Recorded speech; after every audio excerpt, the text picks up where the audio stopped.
Now let's get to the meat and potatoes of the whole entire diet plan, and that's what to eat and the food portions and things like that. Now, with this program, you're going to get a list of each category on acceptable foods and items, but this will give you an idea of what to expect. Now, the first thing that we're going to fill ourselves with, of course, is going to be vegetables. Now, if your calorie intake is from 12 to 1500, you're going to eat 3 cups a day. If it's 15 to 1800, 4 cups a day. And then 18 to 2100, 5 cups, 21 to 2300, 6 cups. Okay? So in your diet plan, what we figured out what your calorie intake should be in the previous video, now we're going to be looking at how many cups. Now the next one is going to be fruit. Fruit is equal to vegetables. They have nice sugars and things of that nature. Once again, you're going to get a list of acceptable fruits. But each one of these is going to be a cup. So 12 to 1500, 2 cups. 15 to 1800, 3 cups. 18 to 2100, 3 cups. And 21 to 2300, 4 cups. Now next is going to be meat. Every one of these is going to be 3/4 cups. 12 to 1500, 4 3/4 cups. 15 to 1800, 4 3/4 cups. 18 to 2100, 5 3/4 cups. And then 21 to 2300, 6 3/4 cups. Now we're going to go to carbs, okay? And once again, carbs are a deadly thing if you don't eat the right carbs or the right amount of carbs and when you're supposed to eat them. But carbs, half a cup, okay? And 12 to 1500, that's 2 half cups. 15 to 1800, 3 half cups. 18 to 2100, 4 half cups. 21 to 2300, 4 half cups. And then with fats, you're going to get a list of acceptable fats. That's going to be 1/3 cup per day, and that can be peanut butter, cheese, almonds, nuts, things of that nature.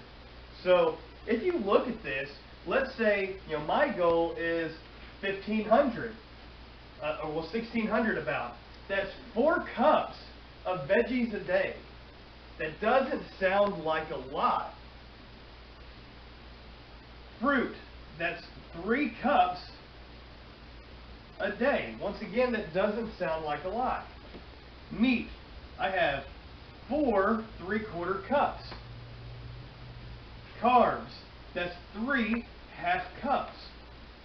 Now, I know this doesn't really seem like a lot, but whenever you start meal prepping, you start cutting things up, you realize how much these really are. Whenever I first started doing it, I did a lot of fajitas. Okay, I did pretty much 1 cup of meat for myself.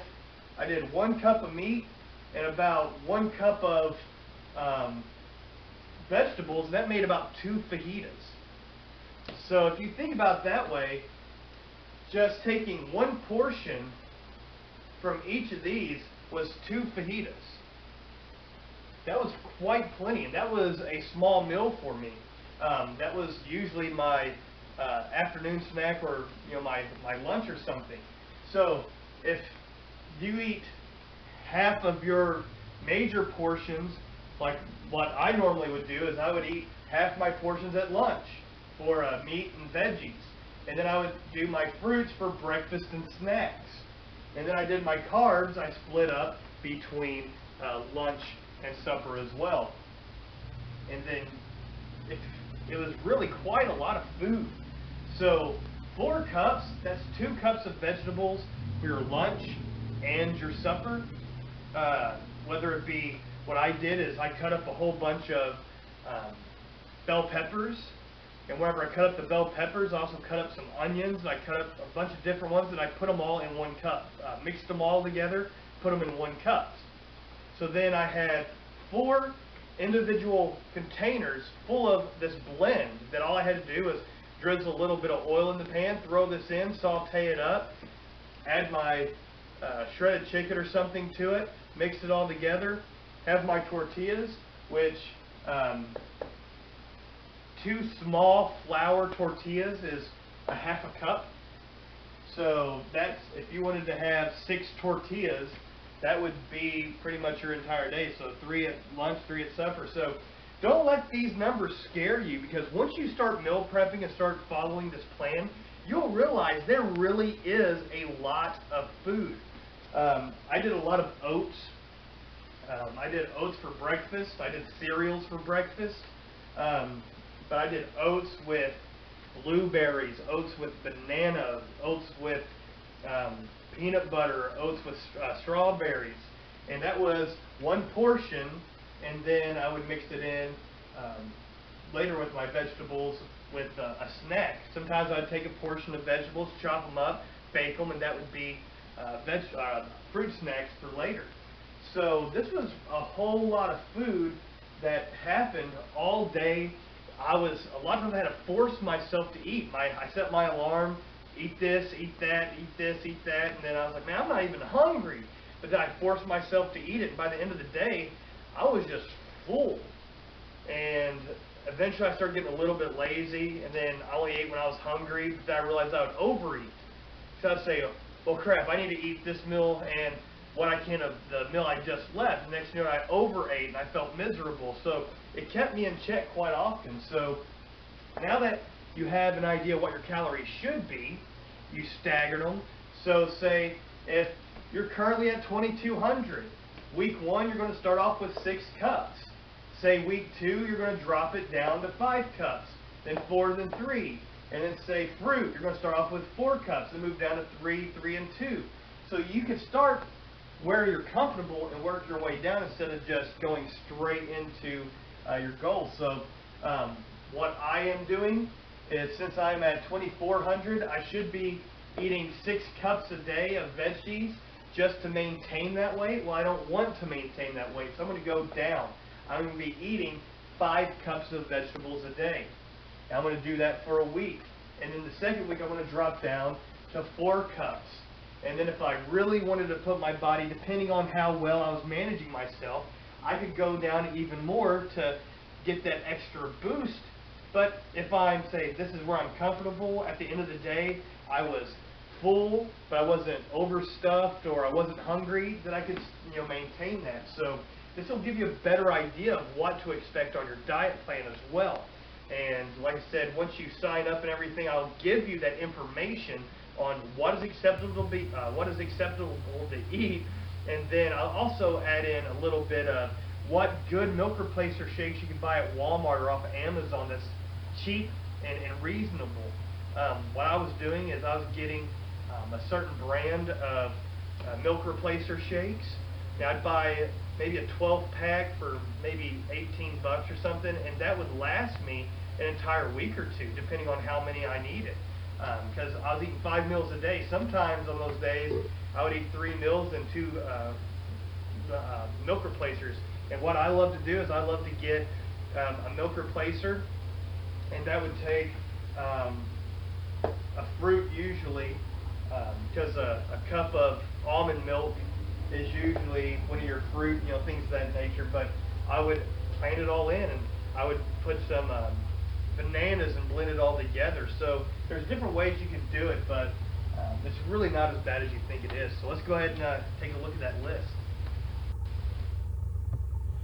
All right, so now since we've got all that major information of the entire meal portioning and everything, let's go ahead and take a look at what is in each category. Now the first category we're going to be looking at is going to be the vegetables. It's going to be kale, collard greens, spinach, Brussels sprouts, broccoli, asparagus, beets, tomatoes, squash, string beans, peppers, carrots, 10 baby ones, cauliflower, artichokes, eggplant, okra, jimica, whatever, however you say that, snow peas, cabbage, cucumbers, celery, non-iceberg lettuce, I prefer romaine, mushrooms, radishes, onions, and sprouts. Now, that is literally however much of that you can fit into that 1 cup container for that meal portion. Next, we're going to be looking at the fruits such as raspberries, blueberries, blackberries, strawberries, watermelon, cantaloupe, oranges, the medium ones, tangerines, the small ones, apples, small ones, apricots, grapefruits, cherries, grapes, kiwis, mango, one large fruit, one large nectarine, one large pear, pineapple pieces, a half a banana, papaya, figs, and honeydew. And then that's going to go to our meats, which is going to be sardines, chicken or turkey breast, ground chicken or turkey, catfish, tilapia, trout, cod, salmon, halibut, tuna, buffalo, bison, ostrich, venison, 2 large eggs. I usually made mine hard boiled or for breakfast. Plain Greek yogurt, 2% plain yogurt, shrimp, crab, lobster, clams, red meat that's lean, a meal replacer shake or something of that nature, tepe, tofu, pork tenderloin, ham or turkey slices. You can have 6 of them per serving, light ricotta cheese, cottage cheese, veggie burgers, and 4 slices of that good old turkey bacon. That will lead us into our carbs, which is sweet potatoes, yams, quinoa, beans, lentils, peas, refried beans, brown rice, wild rice, a half a medium potato, 1 corn on the cob, millet, buckwheat, barley, oatmeal, pasta, crackers, cereal, 1 slice of bread, a small pita, 1 waffle, 1 pancake, half an English muffin, half a bagel, 1 small flour tortilla. I made a mistake and said 2 tortillas earlier, but it's 1 small tortilla, but it's 2 corn tortillas. Also, FYI, you can supplement 1 light beer for a serving. You can also supplement 1.5 servings for a heavier beer or a shot of liqueur, of hard whiskey, whatever you want. And then you can also supplement 1 serving of wine, which is 6 ounces, people, for a serving as well. So for you alcohol drinkers, if you decide to have pasta that evening with a glass of wine, you are fully allowed to do it. And that leaves us that last little bit there, which is avocado, some almonds, cashews, peanuts, pistachios, pecan halves, hummus, coconut milk, feta cheese, goat cheeks, mozzarella cheese, cheddar, provolone, Monterey Jack, and Parmesan. So you can have a lot of this easy stuff, and then you can have all the flavored water. I know a lot of people love infused water. You can have as much as that you want. You can use as much flavorings and seasonings as you want, as long as it's all natural. You can use vanilla extract if you want. Any extracts that's 100% not artificial. But as you can see, there's a lot of food you can toy with and play with, and it's really not that limiting. But there you go. There's an idea of what you'll be eating, how much you'll be eating, and hopefully that'll bring some of that closure to your worrisome mind.